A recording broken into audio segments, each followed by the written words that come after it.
Tim SAR gabungan Yunani melakukan operasi pencarian dan penyelamatan besar-besaran terhadap puluhan imigran hilang setelah kapal yang mereka tumpangi terbalik dan tenggelam karena dihantam cuaca buruk di pulau dekat ibu kota Yunani.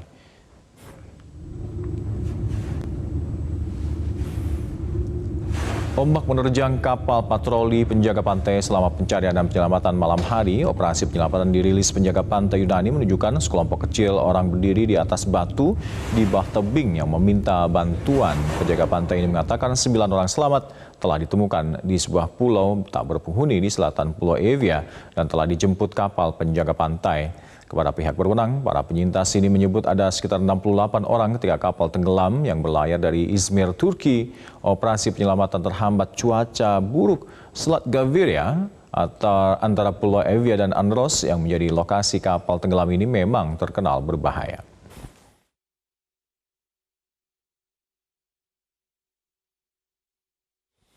Tahap penyidikan tragedi Kanjuruhan sudah memasuki pekan keempat. Sayangnya penyebab pasti kematian 135 Aremania hingga kini belum terungkap ke publik. Beberapa keluarga korban meninggal sudah menyetujui dilakukannya proses ekshumasi, namun mereka keberatan jika biaya otopsi dibebankan kepada mereka. Sejak tragedi Kanjuruhan pada Sabtu Oktober 2022 lalu, seluruh pihak terutama keluarga korban dan Aremania mendesak agar penyebab pasti kematian 135 Aremania ini diumumkan ke publik. Namun hingga kini fakta ini belum terungkap karena berbagai alasan.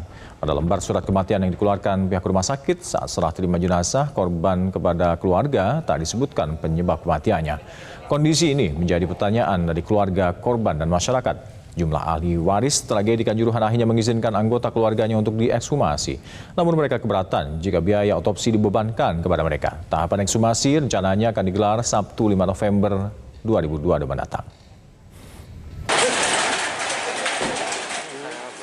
Itu kan hanya bisa dilakukan atas permohonan oleh keluarga, yang mana nggak mungkin dilakukan karena ada biaya dan lain-lain kan gitu.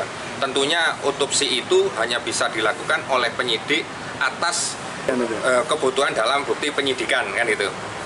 Dengan keluarganya Pak Haris karena keadaannya anak itu meninggal, jadi beban mentalnya sudah untuk jangankan untuk melakukan permohonan otopsi ya, apalagi nanti dibutuhkan biaya yang besar seperti itu udah tidak mampu Mas.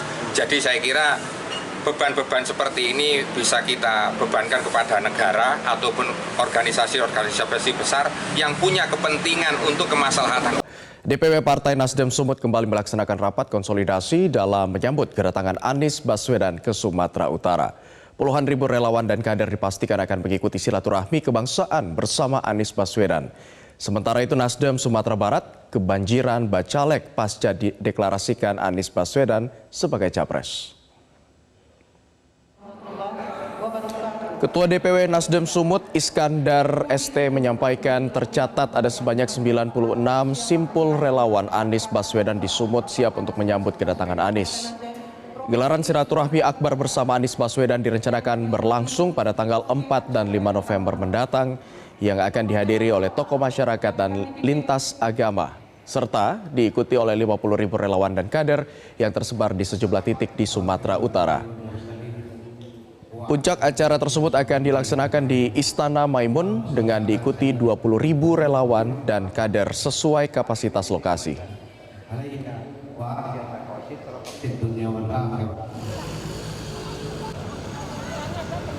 Sementara itu pasca pencapresan Anies Baswedan, Partai Nasdem Sumatera Barat saat ini kebanjiran bakal calon legislatif atau bacalek pemilihan umum 2024.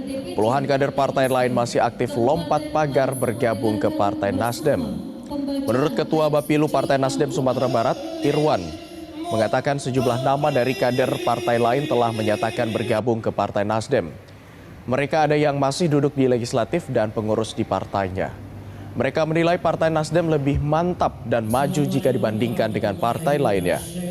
Selain tokoh-tokoh partai lain, menurut Irwan ada sejumlah tokoh agama, tokoh adat, dan akademisi yang bergabung ke Partai Nasdem. Mereka akan bersaing untuk maju di pemilihan legislatif pada tahun 2024 mendatang.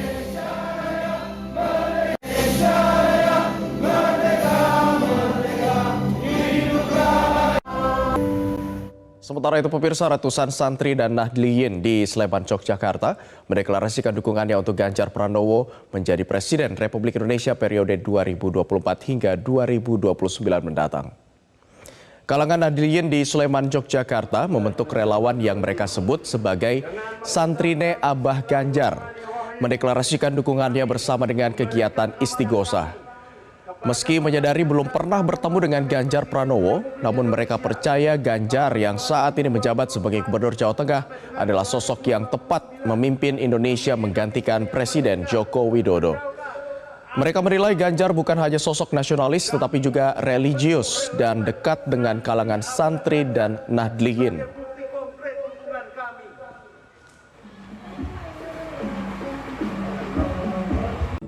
Selamat pagi pemirsa, inilah headline news Metro TV Bangkit bergerak bersama. Pemirsa, dua kelompok pemuda di Kota Makassar, Sulawesi Selatan terlibat tawuran. Akibatnya satu di antaranya meregang nyawa dalam aksi tawuran tersebut.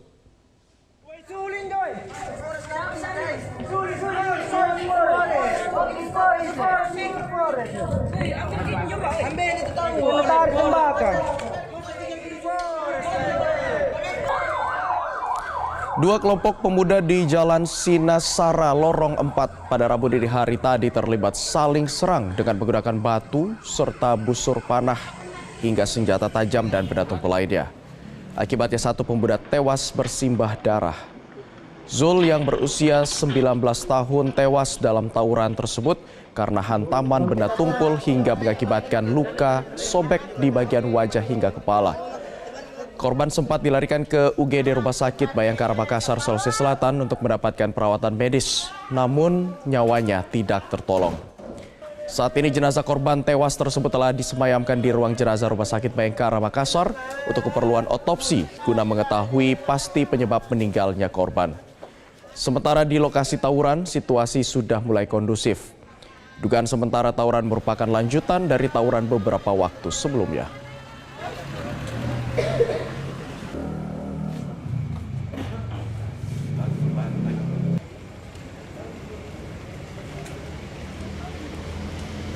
Sebelumnya pemirsa, pada Selasa malam tawuran pelajar di kawasan Balaraja, Kabupaten Tangerang, Banten kembali terjadi.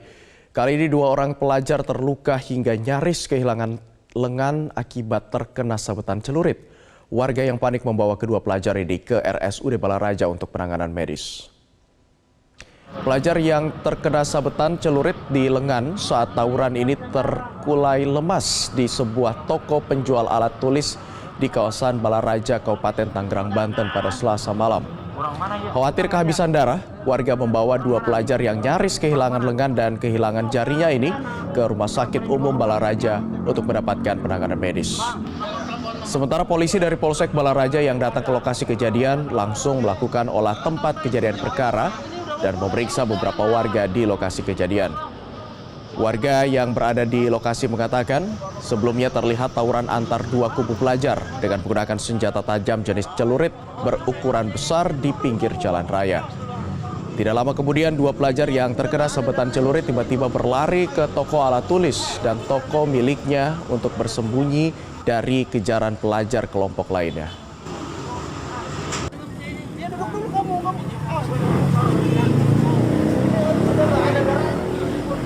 Ini udah ada